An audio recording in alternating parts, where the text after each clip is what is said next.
Sveicināti!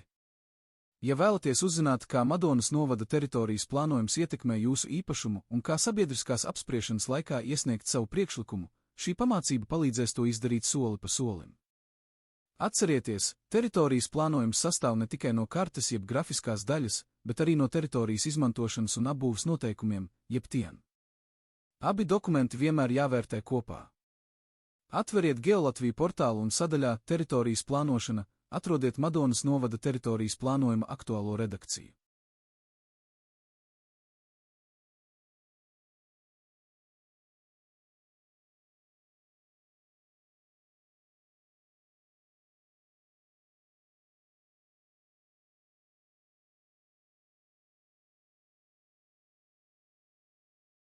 Pārliecinieties, ka skatāt tieši to dokumentu, kas nodots publiskajai apspriešanai, kas ir otrā redakcija.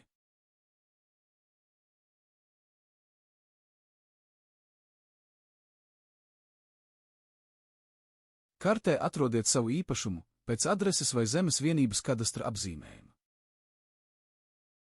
Pietuviniet karti tā, lai skaidri redzamas zemes vienības robežas un apkārtējā teritorija.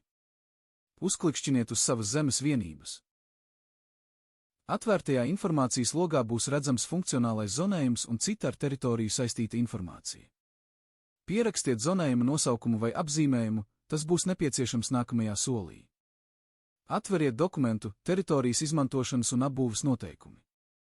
Šis dokuments nosaka, ko konkrētajā teritorijā drīkst un nedrīkst darīt. Tieši tiem paskaidro kartē redzamo zonējumu. Izmantojiet meklēšanas funkciju PFR dokumentā un atrodiet sadaļu, kas attiecas uz jūsu īpašumu zonējumu. Pievērsiet uzmanību atļautajai izmantošanai, nosacīti atļautajai izmantošanai, aizliegumiem un apbūves prasībām. Izvērtējiet, vai noteiktais zonējums atbilst esošajai situācijai, vai saglabājas iespēja attīstīt īpašumu atbilstoši jūsu iecerēm, vai nav noteikti nepamatoti ierobežojumi, vai teritorijas izmantošanas nosacījumi ir saprotami un samērīgi. Atcerieties, grafiskā daļa un TIEN ir viens kopīgs dokuments. Secinājumus nedrīkst izdarīt tikai pēc kartes.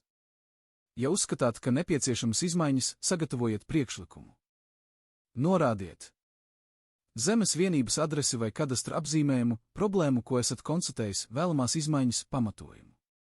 Jo konkrētā kas un argumentētāks būs priekšlikums, jo vieglāk to būs izvērtēt.